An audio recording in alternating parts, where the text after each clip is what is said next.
Sundar C Lawrence மாஸ்லாம் எப்படி பேய் வச்சு நிறைய படங்கள் பண்றாங்க. ஏன்னா தமிழ் சினிமா 100 crore கிளப் மாதிரி பேய் கிளப்ல அவங்களா இருக்காங்க சுந்தர் சி லாரன்ஸ்லாம். இப்போ நீங்களும் ஜாயின் ஆயிட்டீங்க, வரிசையா பேய் படங்கள் எதிர்பார்க்கலாமா? ஃபர்ஸ்ட் 100 கோடி கலெக்ட் ஆகட்டும், அதுக்கப்புறம் நம்ம நிச்சயமா அதே மாதிரி வரிசையா நிறைய படங்கள் பண்ணுவோம். வழக்கமா அந்த பேய் படங்கள் அப்படின்னா ரொம்ப டார்க்கா தான் இருக்கும் படங்கள், சீன்ஸ் எல்லாம். பட் இந்த படத்தை பொறுத்தவரைக்கும் ஆரம்பத்துல இருந்து ரொம்ப பிரைட்டா கலர்ஃபுல்லா இருக்கு. அதுக்கு என்ன காரணம் சார்? ஜீவா சொல்லுங்க சார். சார் அது நீங்க கேட்டீங்களா, நல்லா பிரைட்டா இருக்கும். சரி, குழந்தைங்க எல்லாம் கொஞ்சம் பயப்படாம இருக்கிறதுக்கு கொஞ்சம் PG-13 ஃபிலிம் சார். டார்கா பண்ணிட்டு அப்புறம் A சர்டிபிகேட் கொடுத்துருவாங்க. அப்புறம் நீங்க மட்டும் தான் வருவீங்க படத்துக்கு. உங்க படத்துல 100வது படமா விஜய் தான் நடிப்பாரு அப்படின்னு சொல்லிட்டு நீங்க இதுதான் சொல்லிட்டேன்னா இப்ப இதுதான் ஹெட்லைன்ஸா இருக்கும். இல்ல அது ஆனா 100வது படம் என்ன எடுக்கிறாங்க தெரியல சார். அதான் கொஞ்சம் அவங்க கடைசி படம் அறிவிச்சுட்டாரு, அதனாலதான் கேட்டேன். அப்படியா சார்? தெரியல சார், நான் எனக்கு இதுதான் நியூஸ். பட் ஏதாவது மிரக்கல் நடந்தாலும் நடக்கும்னு நினைக்கிறேன். உங்க லுக் பயங்கர ஸ்மார்ட்டா இருக்கு, ஜிப்சி மாதிரியே. ஜிப்சி செகண்ட் பார்ட் ஏதாவது போயிட்டு? இந்த லுக் ஆக்சுவலி வேலையெல்லாம இருக்கிற லுக். நீங்க பாக்கிறதுக்கு ஹாலிவுட் ஹீரோயின் மாதிரி இருக்கீங்க. இன்னமும் தமிழ்லயும் ஹிந்திலயும் தான் சுத்திட்டு இருக்காங்க, ஃபீலிங் ஏதாவது இருக்கா? ஏன்னா ஏதோ வாய்ப்பு வந்ததா ஹாலிவுட் சைட்ல இருந்து? நீங்க நடந்து வரப்ப பார்த்து நானே மறந்துட்டேன்.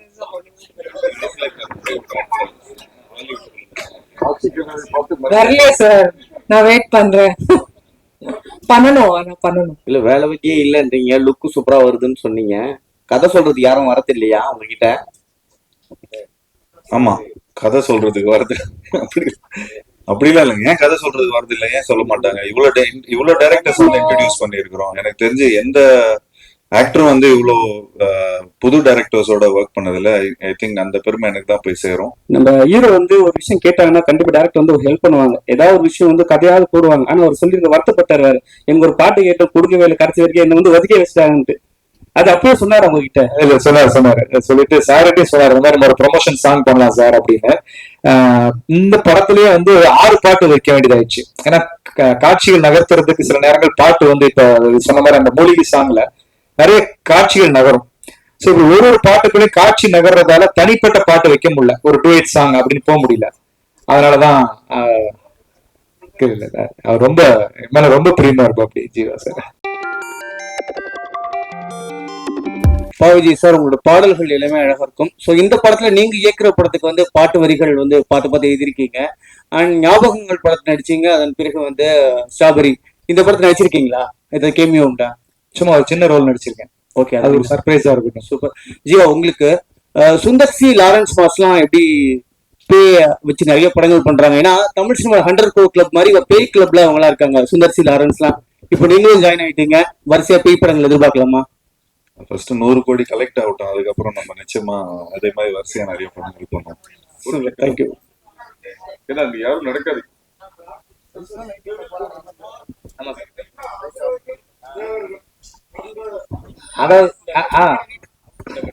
அசுரர்கள் தேவர்கள் அந்த காலத்துல இருந்ததுல. ஆமா ஆமா, அந்த மாதிரி இப்ப ஏஞ்சல்ஸ் தேவதைகள் தீய சக்திக்கும் ஒரு நல்ல சக்திகளுக்கும் நடக்கிற ஒரு வாரம் மாதிரி ஒரு யுத்தம்.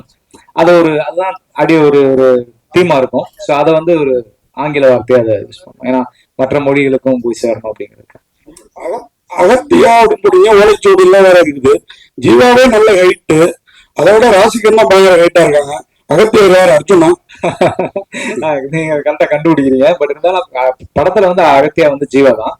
நீங்க பார்க்கும்போது உங்களுக்கு அது தெரிஞ்சிடும் அந்த பேருக்கும் இதுக்கும் என்ன காரணம் இருக்கு அப்படிங்கிறது. ஜீவா சார் சூப்பர் ஹிட்டே கிட்டத்தட்ட 100 படங்களுக்கு மேல பண்ணிருக்காங்க. அவ்வளவு பெரிய இந்தியாவில ப்ரொடியூசர். இந்த கதையை ஏன் அப்பாட்ட சொல்லாம ஐஸ்வரி சார்ட்ட தான் சொல்லணும்னு போனீங்களா? என்ன காரணம்? எனக்கு அப்பவே அந்த ஸ்டேட்மெண்ட் அவருக்கு 1 செகண்ட் கணேசா பதில் சொல்லுவாரு. இதுக்கு நான் அவங்க அப்பாவுக்கு இந்த படத்தை போட்டு காமிச்சேன், பார்த்துட்டு ரொம்ப நல்லா இருக்கு அப்படின்னாரு. அப்ப நான் ஒரே வார்த்தை சொன்னேன், சார் நீங்க செய்ய வேண்டியதை நான் செஞ்சிருக்கிறேன் சார்ன்னு சொன்னேன். நிச்சயமா அப்படின்னு சொல்லிட்டு ஒத்துட்டு போயிட்டாரு. சார் இப்போ அப்பா பாத்துட்டீங்கன்னா இப்ப ரொம்ப செலக்டிவா தான் படம் பண்றாரு. அதுல ஏற்கனவே 99ல ஒரு படம் நான் அப்பாவுக்கு பண்றேன்னா, ஸோ இப்போ அதுக்கப்புறம் 100th ஃபிலிம் என்ன பண்றாருன்னு தெரியல. பட் இப்போ அந்த 99th ஃபிலிம் ஏற்கனவே நாங்க டிசைட் பண்ணிட்டோம். ஏன்னா அது கிட்டத்தட்ட ஒரு 2 இயர்ஸா அந்த ஸ்கிரிப்ட் அப்படியே இதுல இருக்கு. ஸோ இந்த படம் முடிச்சதுக்கு அப்புறம் அந்த ஸ்கிரிப்ட் போறதா இருந்தது. அதுவும் நல்ல பெரிய பட்ஜெட் படம் தான் சார். சும்மா ஒரு ஒரு ஜாலிக்கு தான் நான் எப்பயாவது சும்மா ஒரு என்டர்டெயின்மெண்ட்டுக்காக தான் நான் சொல்லுவேன். எல்லாரும் வீட்டுக்கு போனா செம்ம அடி விடும். பட் இது வரைக்கும் எனக்கு தெரிஞ்ச ஒரு 6 to 8 ஃபிலிம்ஸ் வந்து அப்பா கிட்ட பண்ணியிருக்கிறேன். அண்ட் இப்போ ஈலாம் பார்த்துட்டீங்கன்னா பெரிய பட்ஜெட் ஃபிலிம்ஸ் தான் சார். பட் இப்போ இன்னைக்கு இருக்கிற காலகட்டத்தில் இந்த ஓடிடி அது இதுன்னு எல்லாமே கொஞ்சம் டிஃப்ரெண்டா பிஸ்னஸ் அப்படி இப்படின்னு கொஞ்சம் ஆகுறதுனால கொஞ்சம் பார்த்து தான் முடிவு பண்றோம். பட் கணேஷ் சார் பார்த்துட்டீங்கன்னா தொடர்ந்து நிறைய படங்கள் பண்ணிட்டு இருக்காரு. இப்போ ஒரு ஃபிலிம்ல வந்து ஏதோ ஒரு விதத்துல நம்ம ஏதோ கொஞ்சம் நிறைய செலவு பண்ணிட்டா கூட அடுத்த படத்துல நாங்க வந்து கொஞ்சம் அதை கழிச்சுப்போம், நாங்க வேற மாதிரி நாங்க இது பண்ணிப்போம். பட் அப்பான்னா திரும்ப நான் வந்து அது வேற வேற கணக்குல நான் சொல்லணும் அதுக்கு. சார் வருஷம் பண்ணலாம்னு சொல்லிட்டாரு, அந்த கணக்கெல்லாம் இப்ப எதுல வருமா சார்? நிச்சயமா சார். இது வந்து இப்போ இது வந்து நாங்க பிசினஸா பண்ணல. இப்போ ஆக்சுவலி பாத்துட்டீங்கன்னா கணேஷ் சார் வந்து அவருக்கு எவ்வளவு பிசினஸ் இருக்கு, எவ்வளவு விஷயங்கள் இருக்கு. அதே மாதிரி எங்ககிட்டயும் ஒரு ப்ரொடக்ஷன் கம்பெனி இருக்கு. பட் ஒரு பேஷனா தான் இது ஒரு விஷயத்த பண்றோம். ஸோ இன்னைக்கு இப்போ பாவிஜய் சார் வந்து அவரோட ட்ரீம்ஸ் வந்து எல்லா விதத்துலயும் வேற ஏதோ ப்ரொடக்ஷன் கிட்ட எடுத்துட்டு போகாம ஒரு நல்ல ஒரு ப்ரொடக்ஷனுக்கு வந்தா அவரோட ட்ரீம்ஸ் ஃபார்வர்ட் போகும். ஸோ அந்த மாதிரி தான் நான் வந்து கொஞ்சம் புது டைரக்டர்ஸ், அது இல்லாமல் ஒன் ஃபிலிம் பண்ண டைரக்டர்ஸ் எல்லாமே கணேஷ் சார் கிட்ட எடுத்துட்டு வருவேன். அண்ட் அது இல்லாமல் அவங்க கிட்ட நிறைய ஒரு தொடர்ந்து படங்கள் பண்ணிட்டே வந்துட்டு இருக்கிறாங்க. ஸோ அந்த தியேட்டர்ஸ் அந்த இது, ஸோ அதனால வருஷம் வீட் லைக் டு டூ. அண்ட் நாங்களும் அதுக்கேற்ற மாதிரி இப்போ கொஞ்சம் வருஷம் படம் பண்றதுனால அதுக்கேற்ற மாதிரி கதைகளும் எங்களுக்கு டைரக்டர்ஸ் எழுதுவாங்க. டேரக்டர் சார், சார் இப்ப வெள்ளக்காரங்க வரும்போது நம்ம ஓலைச்சுவடிகள்லாம் அழிச்சிட்டாங்க, நிறைய அழிச்சிருக்காங்க, நிறைய மறைக்கப்பட்டது. ஸோ அதெல்லாம் காட்டுவீங்களா, இல்ல படத்துல சீன்ஸ் எல்லாம் இருக்கா? இல்ல இருக்கு. தமிழ் அந்த ஓலைச்சுவடிகள் சார்ந்த ஒரு காட்சி வச்சிருக்கோம். அர்ஜுன் சார் வர்ற காட்சியில ஒரு நல்ல ஒரு அழகான காட்சி, நீங்க கண்டிப்பா அதை ரசிப்பீங்கன்னு நினைக்கிறேன். ஏன்னா அது படம் பார்த்த எங்க எல்லாருக்குமே இப்ப சார்ல இருந்து எல்லாருமே அந்த காட்சியை ரொம்ப விரும்பினாங்க. ஸோ அந்த அர்ஜுன் சாரோட சீன்ல அந்த ஒரு ஓலை சுவடியும் நம்முடைய தொன்மையான தமிழ்ல அவர் பேசுற ஒரு காட்சியும் ஒரு இருக்கு. அது நிச்சயமா அது நல்ல ஒரு பேசப்படுற ஒரு காட்சியா இருக்கும். சார் விஜய் சார் வாழ்த்துக்கள். நன்றி சார். படத்தை பார்க்கவே 2 பீரியடை மென்ஷன் பண்ணிருக்கீங்க. ஒன்னு பிரிட்டிஷா இல்ல பிரெஞ்சு பீரியட் வருமா? பிரெஞ்சு தான்.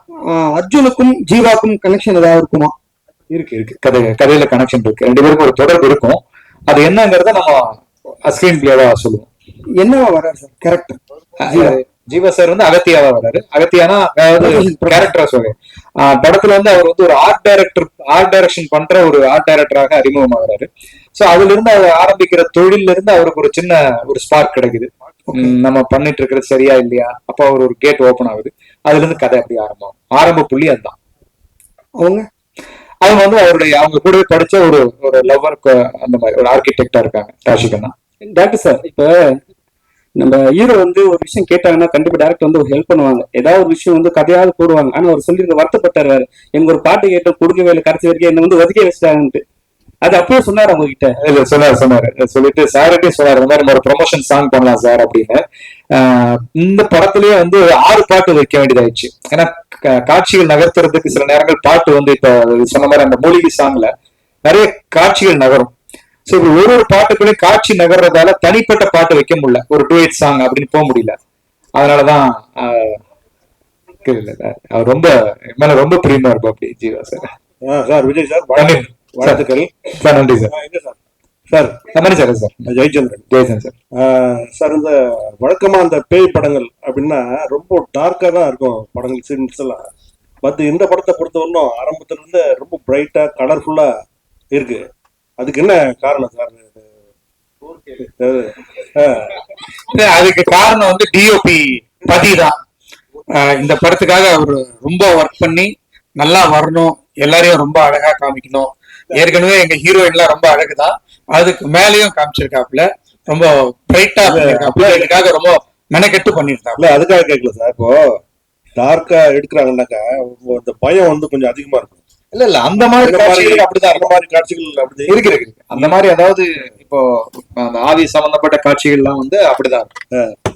நம்ம மேக்ஸிமம் ட்ரெய்லர் அந்த ஷாட் ரொம்ப இருட்டா இருக்கும்னு போடல. ஆமா, நீங்க படமா பார்க்கும்போது அந்த காட்சிகளுக்கான லைட்டிங்கோ அது அந்த மாதிரி தான் சார். அப்புறம் ஜீவா சொல்லுங்க சார். சார் அது நீங்க கேட்டீங்களா நல்லா பிரைட்டா இருக்கும். சரி. கொஞ்சம் குழந்தைங்க எல்லாம் கொஞ்சம் பயப்படாம இருக்கிறதுக்கு கொஞ்சம் PG-13 ஃபிலிம் சார். சூப்பர். டார்கா பண்ணிட்டு அப்புறம் A சர்டிபிகேட் கொடுத்துருவாங்க. அப்புறம் நீங்க மட்டும் தான் வருவீங்க படத்துக்கு. அப்புறம் ஜீவா சார், அப்புறம் உங்ககிட்ட இன்னொரு கேள்வி. ஆமா சார், நீங்க வந்து தான் ரொம்ப நேரமா ராசி மேம் கேக்குறாங்க, யாரு கேள்வி கேக்குறாங்கன்னு. சோ அப்புறம் சார், இந்த உங்க படத்துல வந்து 100வது படமா வந்து விஜய் தான் நடிப்பாரு அப்படின்னு சொல்லிட்டு நீங்க இது நான் சொல்லிட்டேன்னா இப்ப இதுதான் ஹெட்லைன்ஸா இருக்கும். இல்ல அது சொல்லிருக்கீங்க. ஆனா 100வது படம் என்ன எடுக்கிறாங்கன்னு தெரியல. அப்பா தெரியல சார், தெரியல சார். அதான் கொஞ்சம் அவங்க கடைசி படம் அறிவிச்சுட்டாரு, அதனால தான் கேட்டேன். அப்படியா சார்? தெரியல சார், நான் எனக்கு இதுதான் நியூஸ். பட் ஏதாவது மிரக்கல் நடந்தாலும் நடக்கும்னு நினைக்கிறேன். Director sir, hello director sir, இந்த படத்தோட மூளை வந்து திருமூலர்ல இருந்து எடுத்தீங்களா? ஒண்ணு, சித்த வைத்தியத்தை எந்த விதத்துல கொண்டு வரீங்க சார்? சார் அது கதை, அது ஒரு அந்த கதையோட லைன்ல இருக்கும். அது இப்ப அதை நம்ம அதற்கு பதிலா சொன்னோம்னு வைங்களேன், உங்களுக்கு படம் ஃபர்ஸ்ட் 27 பார்க்கும்போது அவருடைய சுவாரஸ்யம் லைனா சொன்னா இது ஒண்ணுதான் சார். நம்மளுடைய மக்கள் தலை எம்ஜிஆர் பாட்டு தான் சார். என்ன வளம் இல்லை இந்த திருநாட்டில், ஏன் கையை ஏந்த வேண்டும் வெளிநாட்டில். இவ்வளவுதான் சார் இதனுடைய ஒன்லைன். சார் ஒரு அந்த நீங்க கேட்கறது புரியுது. உங்களுக்கு மட்டும் எக்ஸ்க்ளூசிவா 27 ஈவினிங் காமிச்சிடும் சார். ஜீவா சார், நீங்க ஒரு ப்ரொடியூசரோட பையங்கிறதுனாலதான் அடுத்த படம் நான் காசு இல்லாம கூட பண்ணுவேன் அப்படின்னு சாருக்காக சொன்னீங்களா? செலவு ஜாஸ்தி ஆயிடுச்சு. ஏன்னா உங்க நண்பர்களும் நிறைய ஹீரோக்கள் இருக்காங்க, உங்க சேம் செட் எல்லாரும் அப்படி ஒத்துப்பாங்களா? உங்க பெருந்தன்மையான குணமா? இல்ல சார், இது வந்து எங்க அப்பா எங்களுக்கு சொல்லி கொடுத்தது. சாதாரணமா இப்போ பாருங்களேன், இப்போ இந்த மாதிரி நான் ஏதாவது சம்பளமே கேட்டேன்னு வச்சுங்களேன், சார் எனக்கு இவ்வளவு கோடி கொடுங்க அவ்வளவு கோடி கொடுங்கன்னா ஸ்ட்ரைட்டா எங்க அப்பா சாருக்கு ஃபோன் பண்ணிவிடும். அதெல்லாம் அவங்க அவ்வளவு கொடுக்காதீங்கன்னு சொல்லிடுவாங்க. நீங்க படத்துல செலவு பண்ணுங்க, நல்ல புது டைரக்டரை போடுங்க, அண்ட் ப்ராடக்ட்டுக்கு வந்து நீங்க முக்கியத்துவம் கொடுங்க. அப்புறம் அது வந்து நல்ல பிசினஸ் ஆனதுக்கு அப்புறம் அதுக்கப்புறம் அடுத்த படத்துல திரும்ப அதே இன்வெஸ்ட்மெண்ட்டை நீங்க வந்து இன்னும் நல்ல பிரம்மாண்டமான படம் எடுங்க அப்படின்னு நான் சொல்லுவாரு. அதுதான் அப்பாவோட சீக்ரெட். அதனாலதான் நிறைய பிலிம்ஸ் எடுக்க முடிஞ்சது. சார் ப்ரொடியூசர் சார், இந்த படத்துக்கு அப்பாற்பட்ட கேள்வி, ஆனா நீங்க சம்பந்தப்பட்ட கேள்வி. இன்னைக்கு வந்து டிராகன் சொல்லி அவ்வளவு பெரிய ஜெயிச்சிருக்கிறாப்ல உங்க ஹீரோ, அதாவது உங்க டைரக்டர். அவருக்கு AGS 2 படம் அவர் யூஸ் பண்ணிருச்சு. நீங்க தான் அவருக்கு வாய்ப்பு பெருசா கொடுத்தது டைரக்டரா. அவரை ஹீரோவா டைரக்டரா ஒரு முயற்சி நடந்ததா கேள்விப்பட்டோம். அது நடக்குதா? நடந்துட்டு இருக்கு. விஜய் சார்,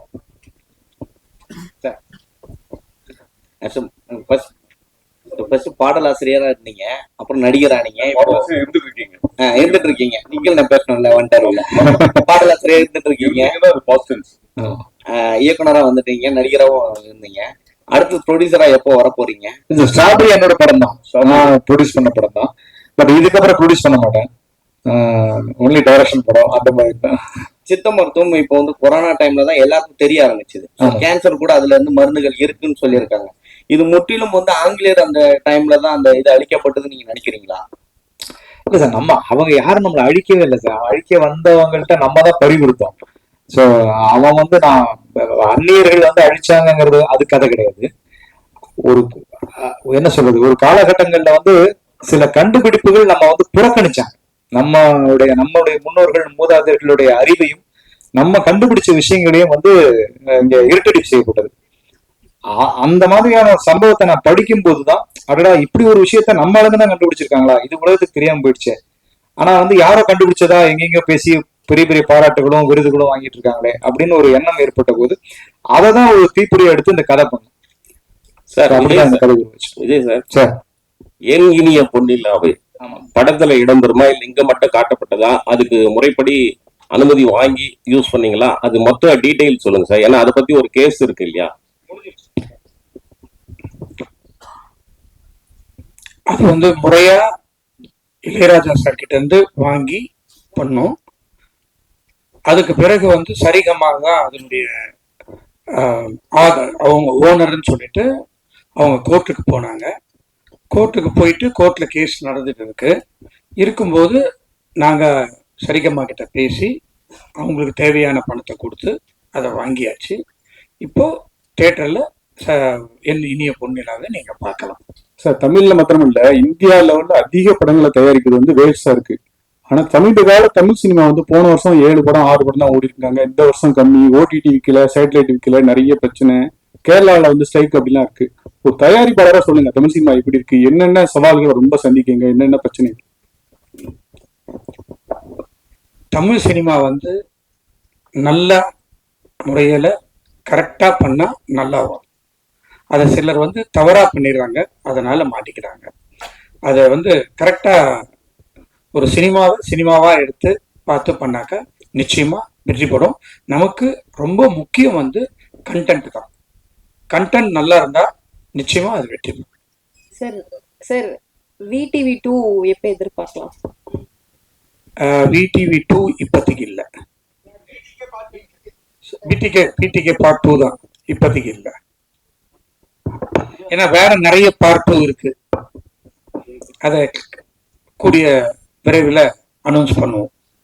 ஜீவா சார், உங்க லுக் வந்து பயங்கர ஸ்மார்ட்டா இருக்கு. ஜிப்சி மாதிரியே. ஜிப்சி செகண்ட் பார்ட் ஏதாவது போயிட்டு இல்ல, இந்த லுக்கு வந்து ஆக்சுவலி வேலையில்லாம இருக்கிற லுக்கு. ராசிகநாமன் நீங்க பாக்கிறதுக்கு ஹாலிவுட் ஹீரோயின் மாதிரி இருக்கீங்க. இன்னமும் தமிழ்லயும் ஹிந்திலயும் சுத்திட்டு இருக்கோங்கிற ஃபீலிங் ஏதாவது இருக்கா? ஏன்னா ஏதோ வாய்ப்பு வந்ததா ஹாலிவுட் சைட்ல இருந்து? நீங்க நடந்து வரப்ப பார்த்து நானே மறந்துட்டேன்.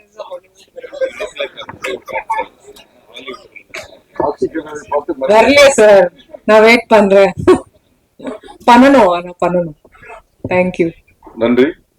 இங்க கோயின்சிடென்ஸாவே வந்து அகத்தியா அண்ட் சப்தம் ரெண்டுமே வந்து ஒரே நாள்ல ரிலீஸ் ஆகுது. ரெண்டுக்குமே வந்து ஈக்குவலான எக்ஸ்பெக்டேஷன்ஸ் இருக்கு. ரெண்டுமே ஹாண்டட் அண்ட் மித்தாலஜி அந்த மாதிரியான ஒரு விஷயமா இருக்கு. ஸோ இது யோசிச்சிங்களா? இத பத்தி எதுவும் போயிட்டு இருக்கா உங்களோட தாட் ப்ராசஸ்? எதுவும் யார்கிட்ட? anyone can answer. நானா ரெண்டு படமும் ஜெயிக்கட்டுங்க. ஏன்னா ரெண்டு படமும் ஜெயிக்கட்டும். அவரு நல்ல டைரக்டர் வந்து அறிவழகன். அவர் ஈரம்னு ஒரு படம் எடுத்திருந்தாரு. ஸோ நிச்சயமா ஒரு டெக்னிக்கலா நிறைய எடுத்திருப்பாரு. அண்ட் நிச்சயமா ரெண்டு படமும் ஜெயிக்கட்டும். அண்ட் எங்க படம் இன்னும் கொஞ்சம் நல்ல கலெக்ஷன் பண்ணணும்னு நினைக்கிறோம். அப்பாவஜி சார், ஆக்சுவலி இந்த படத்தோட அந்த ட்ரெய்லர்லயே நிறைய விஷயங்கள் வந்து சொல்ற மாதிரி இருந்துச்சு. நீங்க இதுக்கு இன்ஸ்பிரேஷனா ஏதாவது புக் இருக்கா? இல்ல இப்ப சொல்லனாலும் ஓகே, எனிதிங் ரொம்ப இம்பார்ட்டன்டான புக் பிஹைண்ட்ல இருக்கா? இல்ல, இப்ப சார் ஒருத்தர் கேட்ட மாதிரிதான், இது திருமூலர் சம்பந்தப்பட்ட விஷயமானு கேட்டாங்க இல்லையா? அந்த மாதிரி நம்ம முன்னோர்கள் எழுதினது தான். திருமூலரும் அருணகிரிநாதர் எழுதின சில புத்தகங்கள், அதுல இருக்கிற குறிப்புகள்.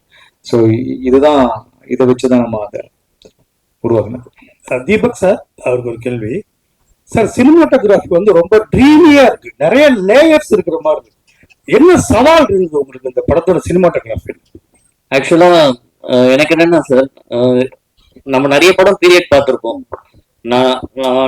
நானே வந்து ரெஃபரன்ஸ்க்கு நிறைய பீரியட் ஃபிலிம்ஸ்லாம் நம்ம தமிழ் படங்கள்ல வந்திருக்கோம், இங்கிலீஷ்லயும் வந்திருக்கோம். எனக்கு இதுல ஆக்சுவலா டோனெல்லாம் ஒர்க் பண்ணணும்னு சொல்லிட்டு நாங்க ரொம்ப பேஸ்ல இருந்தே ரொம்ப டிசிப்ளினா நம்ம நிறைய கலர்ஸ் அவாய்ட் பண்ணிடலாம்னு சொல்லிட்டு பீரியட் போர்ஷன்ல நாங்க மோஸ்ட் ஆஃப் ப்ளூவை டோட்டலா கட் பண்ணிட்டோம் சார். அதனாலதான் எனக்கு ஃபைனலா டோன் பண்ணும்போது ஒரு டிஃப்ரெண்டான ஒரு லுக்கு கொடுக்க முடிஞ்சது பீரியட் போர்ஷன்ல. இன்னொன்னு வந்து நிறைய ப்ளூ மேட்ல ஷூட் பண்ணோம்.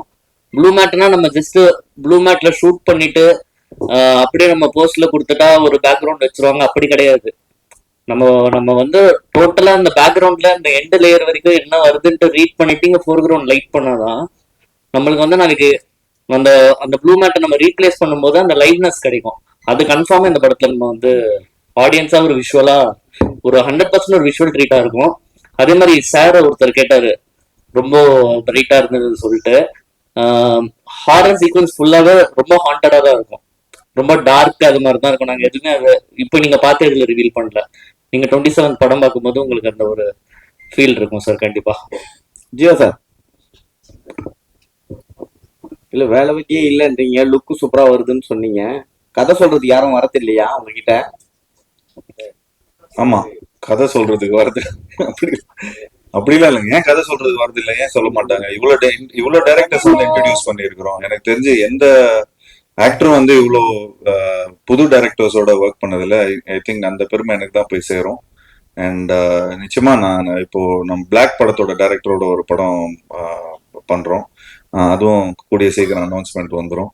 அண்ட் அது இல்லாமல் சூப்பர் குட்டுக்கு ஒரு படம் பண்றோம். அண்ட் அது இல்லாமல் இன்னொரு ஃபிலிம் இப்போ நாங்கள் வந்து ரிலீஸ் ஆகணும், ஒரு காமெடி படம் பண்ணி. நானும் ஒரு டைரக்டர் அமைச்சிருக்கேன்.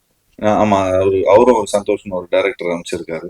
ஸோ இந்த படம்லாம் ரிலீஸ் ஆனதுக்கு அப்புறம், அந்த கலெக்ஷன்லாம் போனதுக்கு அப்புறம் அதுக்கு ஏற்ற மாதிரி, சரி பட்ஜெட்டுக்கு ஏற்ற மாதிரி நாங்க எங்களோட கதையை கேட்டு அது முடிவு பண்ணலாம்னு இருக்கிறோம். ஓகே, என்னது இது? இல்ல அது சஸ்பென்ஸ். அனைவருக்கும் நன்றி, வணக்கம். தேங்க்யூ.